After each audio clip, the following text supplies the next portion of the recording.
प्राथमिक शाळा असते, इयत्ता 5वी। आज मी तुम्हाला आम्हाला आवडलेल्या कवितेबद्दल माहिती सांगणार आहे। कवितेचे नाव आहे वासरू।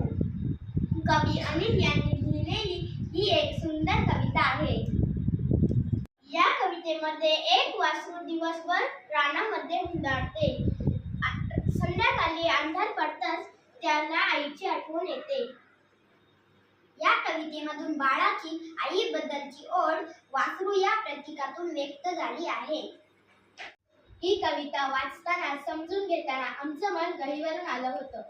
सर्व मुलांचे डोळे पाणावले होते। काही मुले तर अक्षरशः हुंदके देत होती। या कवितेची आमच्या सरांनी दिलेली चाल अक्षरशः मनाला ठाव घेणारी असल्याने कविता गाताना सर्व वर्ग एकदम भावुक असतो। वासरू कवितेतील वासराचं चित्र अतिशय सुंदर असल्याने ते आम्ही चित्रकलावहीत काढले आहे व रंगवले आहे।